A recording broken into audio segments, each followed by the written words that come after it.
Good morning from Port Angeles. It is now the fourth Sunday in May. I don't know what it's like for you, but for me, during this time of sheltering at home, one day blends into the next day, blends into the next day until I just don't know what day it is. We're 6 weeks out from Easter, and Pentecost is just a week away, and yet I had to look on the calendar to figure out kind of where are we in this whole cycle of things. It's okay to forget what day it is, but it's not okay to forget that we are people who have been made new by the power that is at work in Easter and Pentecost. And so for today, we're going to be looking at what the Gospel of Matthew tells us Jesus said about the kingdom of God. And we're going to look specifically at 3 images, and that's why we're here in the kitchen today. 3 images: light, salt, and yeast. And they're wonderful images because they carry stories with them. I mean, just being in the kitchen makes me think of all kinds of ways I've used salt and yeast. A lot of our food has salt in it, and some of it has way too much salt in it. Most of our bread has yeast in it. And light, well, light is everywhere, all day, every day. Even our flashlight, even our phones have flashlights. That's the genius of the way that Jesus taught. He used ordinary, everyday elements to convey extraordinary truths of deep spiritual significance. So, salt, light, and yeast. And a few stories. Salt. In Matthew 5:13, Jesus says, "You are the salt of the earth, but if salt has lost its taste, how can its saltiness be restored? It is no longer good for anything, but is thrown out and trampled underfoot." I was thinking about salt. I actually thought of a fairy tale. It's the story of a king with 3 daughters. This king was a loving father, but ego led him to test his daughters by asking them how much they loved him. And the first 2 daughters passed the test with flying colors. The first one said, "Father, you're more precious to me than all the gold in the world." And the second one said, "Father, you're more precious to me than all the silver in the world." But the youngest daughter, when she came in, said, "You are as salt is to meat to me, Father." And this pedestrian kind of a response enraged the king, and so he kicked her out of the kingdom. He banished her. And this fairy tale goes on to tell how this young woman traveled through the forest being lost, and what she found out as she was journeying, and the happy ending for her. It also tells about the father who misses his daughter desperately, but still struggles with his ego. But in the end, all is revealed. As we come to the end of the fairy tale, the father is seated at a wedding banquet for a nearby prince. And he sees this beautiful bride who has come to the prince, and he's thinking about his younger daughter and how she'd be just about that age now. And he's very sad, and he starts to eat his food, and it just doesn't taste like anything. But it's not because he's so emotional. It's bland. It's terrible. It just tastes like sawdust. And it comes to dawn on him that this is a meal that has been prepared completely without salt. And the tears run down his eyes as he begins to recognize at last what his daughter was saying to him when she said to him, "You are as salt is to meat to me, Father." And as in all good fairy tales, surprise, the princess bride is indeed his daughter, and she's had this meal prepared specifically to effect a reconciliation because she wants her father to understand that he was essential to her, that he brought flavor to her life, that he was that precious sprinkling that made all the difference. You, friends, are the salt of the earth. For that neighbor who is lonely, for that stranger who needs you to speak publicly about the realities of racism and our complicity in its continued power, for the child who needs to hear someone say they care, for the grieving spouse or son or daughter who has lost someone to COVID-19 but keeps hearing people say that this is really no big deal, this virus. You are the essential ingredient that brings grace and hope You, friends, are the salt of the earth. Light.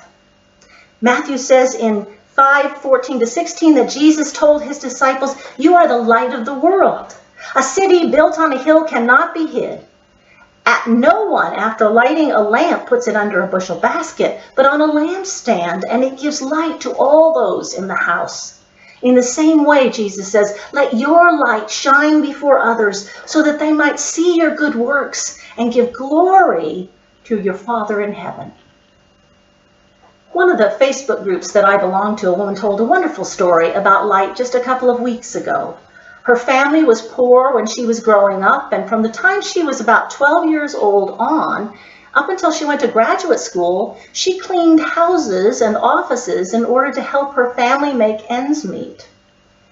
Now, when she was about 12 and just starting out, she would ride the bus to do her cleaning jobs, and there was a group of older women who gathered at that same bus stop, and they made their living cleaning houses. And so she began to ask them, what should I do? How can I be a better cleaner? Because she wanted to get hired. And so one of the women told her something that really stuck with her. And that woman told her, always take care of the light. Always take care of the light. If you clean the light fixture, everything else will shine. Always take care of the light, because a shining light makes a huge difference in how people perceive everything else. And it doesn't have to be a very big light to make a difference, does it? Can you remember when you were a child, alone at night, surrounded by the darkness with monsters surely hiding everywhere, behind the closet door, under the bed, just down the hall, lurking right outside that bathroom door you needed to get to? I don't know about you, but for me, there was something that was helpful in that time. Standing guard against those night terrors. In the hallway there was a light, a little night light. So in those times when you're that shining chandelier that's just casting a brilliant light everywhere, and in the times when you are simply a tiny night light, remember, you are the light of the world. And then there's yeast. And that's why I want to be in the kitchen, because this is where I have most of my memories associated with yeast. Every time I make bread, it's kind of this mystical experience. You take water and flour and yeast and sugar and you mix it together and you knead it, and then you take this lump of dough and you put it in a bowl and you cover it with a towel and you set it aside, and something amazing begins to happen. I always want to peek under the towel to see what's going on under there, because it's mystical, it's miraculous. It changes from that dead lump, doubles in size. Now, when my girls were little and the dough would get to that point, they wanted to be the ones to come in and punch that dough down, let the air out. And then we'd start again and have these just lumps of dough, put them in the bread pans, set them aside again. And once again, the miracle of the dough changing, rising, growing, transformation occurring. And the golden brown loaves that came out of the oven at the end of that are a testimony to the power of the yeast to change things.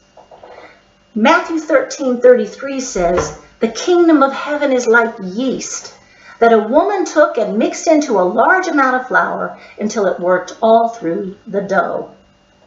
God is like that woman who is baking, Jesus says, taking yeast, mixing it into the dough to cause amazing changes and transformation.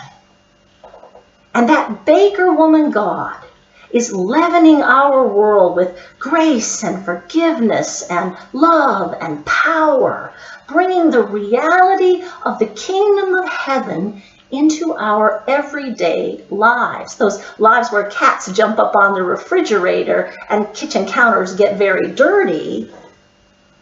I'm especially intrigued by this image of yeast because for a while there you couldn't find it anywhere.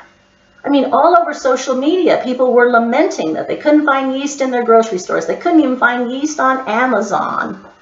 It had disappeared because many people had taken up bread making in their time of staying at home, and they bought up the yeast. And the company's yeast takes a process to come out, and so they couldn't find yeast anymore. Sudeep Agarwala, who is a self-proclaimed frumpy yeast geneticist, heard these laments and came to the rescue. In all capital letters on his Twitter feed, he announced, "There is never a shortage of yeast." And he goes on in this Twitter feed to talk about all the ways that yeast manifests itself in the world. And one of his first simple examples is that if you take some water and you put dried fruit into it and you stir it up, you'll see in the water kind of a cloudiness. That, he says, is the yeast. And if you use that yeast and that fruit and some other ingredients, you can make a sourdough starter. And so there are people who are following his feed, and they were learning about how to make the sourdough starter. And one of the people who followed it all the way through, started the sourdough starter, made the sourdough bread, wrote in on the tweet about the yeast. It's an absolute miracle. It's a miracle. And all the time I was reading this thread, I kept thinking about our God, the baker woman who mixes the yeast of the kingdom into the world. In this triptych of kingdom images, we are light and salt in the world. But the leaven, the yeast, the mystery, that is God's Spirit at work. God is the agent of change that is occurring as the yeast of the divine is being worked into our lives. And the statements of Jesus about light and salt depend upon the life-transforming power of God in us. We by ourselves can create no change. When we rely on ourselves, the darkness remains. Without God, the savor and the flavor of this world often stinks of hate and apathy and greed and selfishness. But we are not without God. God has acted through Jesus Christ to bring light to the darkness, to leaven the loaves. Jesus told us this clearly.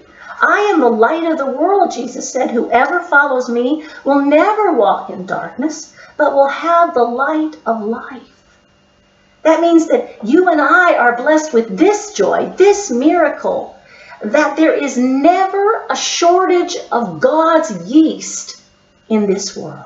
We can put that in capital letters. There is never a shortage of God's yeast in the world.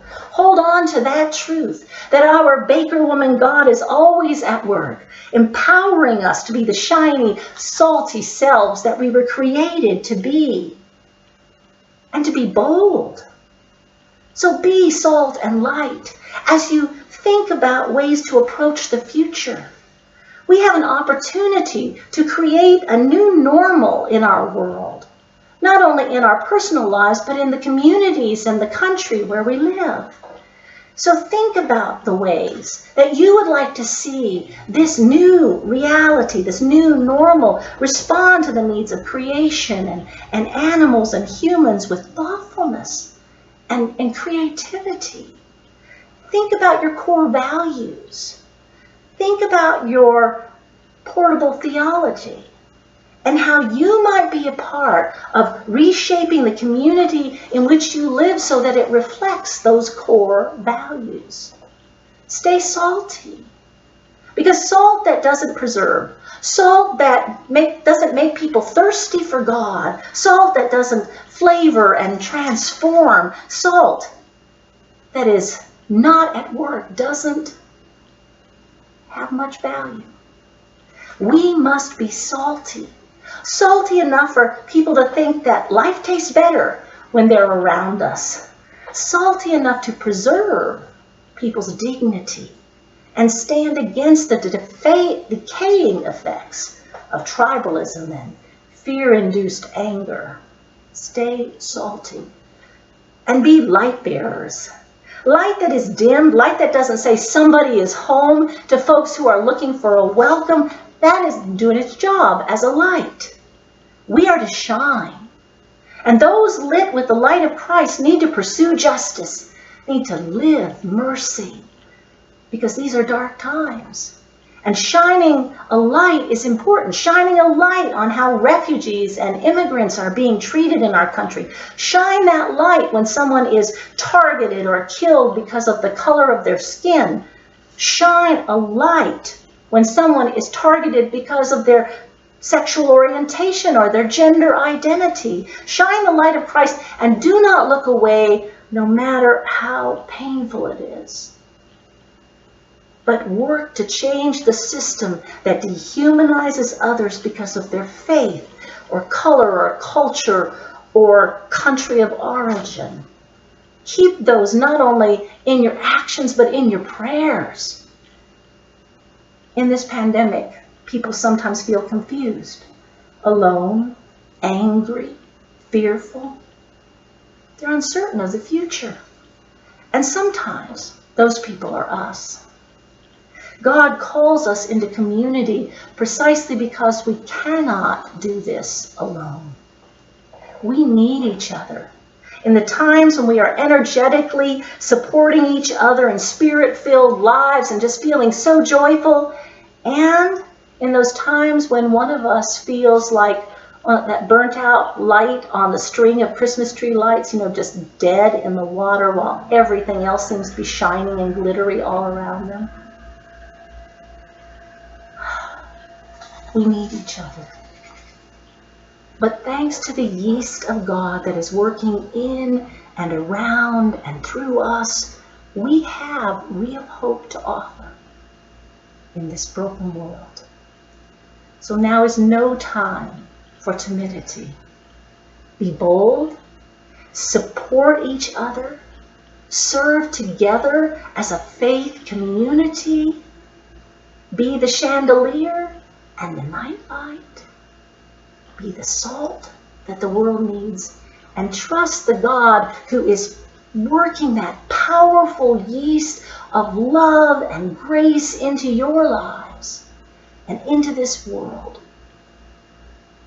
And may God be glorified as we live as salt and light. Amen. And now, if you have time, to stay for a word of prayer. Thank you. Thank you, Baker Woman God, for working the yeast into our lives.